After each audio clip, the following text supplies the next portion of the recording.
বাঙালির শ্রেষ্ঠ উৎসব দুর্গাপুজো। আর দুর্গাপুজো মানেই বাঙালির কাছে প্যান্ডেল হপিং, আড্ডা আর জমিয়ে খাওয়া দাওয়া। কিন্তু উৎসবের আমেজে নিজেকে ভাসিয়ে দিলেও শরীরের কথা ভুললে চলবে না।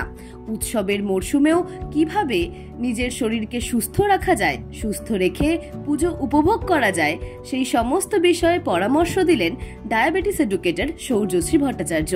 তার সঙ্গে কি কথা হলো শুনে নেব।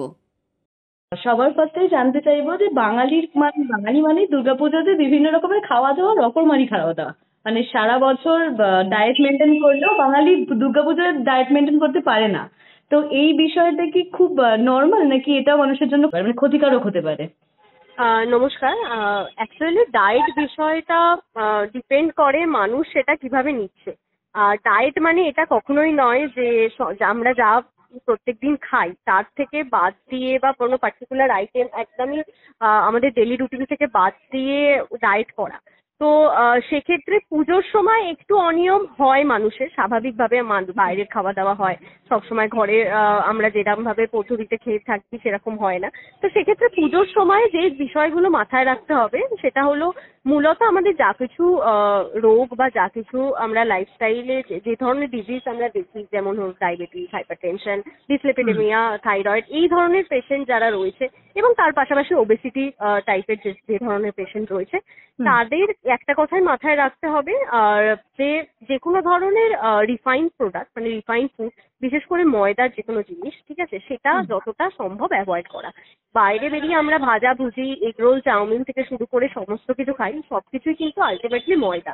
তো সেইগুলোই একটুখানি এড়িয়ে যদি আমরা একটু স্মোকড অর বয়েলড ফুড খেতে পারি, ঠিক আছে, লাইক আমরা চিকেন পকোড়ার জায়গায় চিকেন কাবাব খেতে পারি।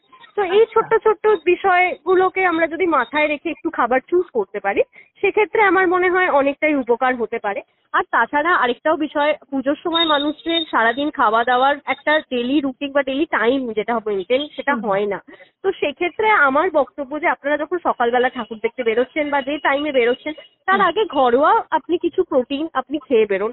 সেটা হতে পারে ছোলা জাতীয় যে কোনো প্রোটিন হতে পারে, দুধ যদি খায় সেক্ষেত্রে ছানা খাওয়া যেতে পারে, ঠিক আছে, যে কোনো প্রোটিন, মূলত সেটা বয়েলড এগ হতে পারে, যে কোনো ধরনের প্রোটিন সমৃদ্ধ খাবার আপনারা খেয়ে বেরুন। এবং তাতে কি হবে, অনেকটাক্ষণ পেটও ভর্তি থাকবে, ঠিক আছে, ফলে মাসেল লস বা মাসেল লস ব্যাপারটা থাকবে।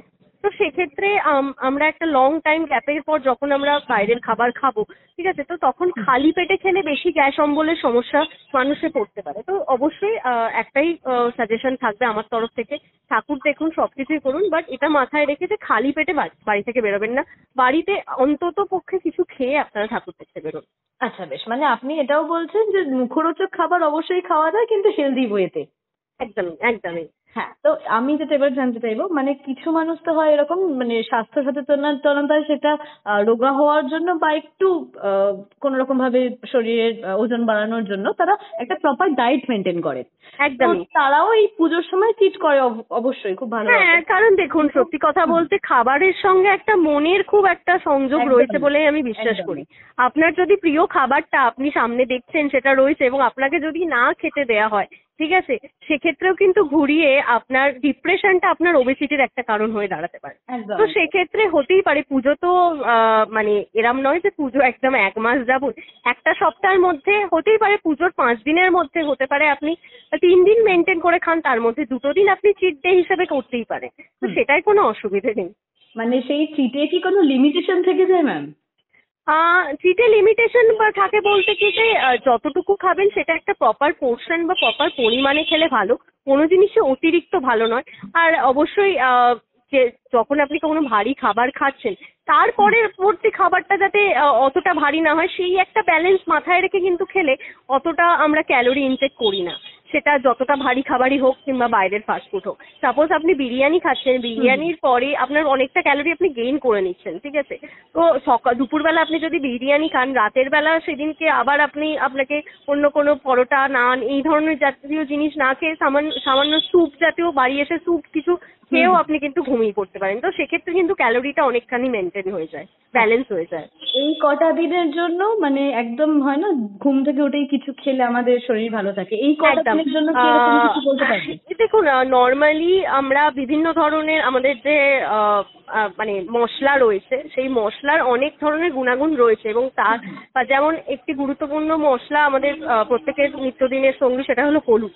ঠিক আছে, 1 কাপ গরম জলে যদি সকালের দিকে সামান্য একটু হলুদ অল্প 1 চামচ মতো গুলে মানুষ যদি খেয়ে নেয়, সেটা কিন্তু অ্যান্টিঅক্সিডেন্টের কাজ করে।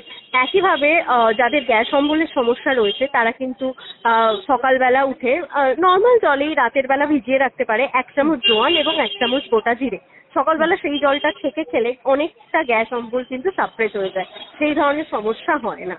তো এই দুটো একটা ভালো জিনিস হিসাবে মানুষ পুজোর দিনে সকালবেলা একটা হেলদি ওয়েতে শুরু করতেই পারে। একদম।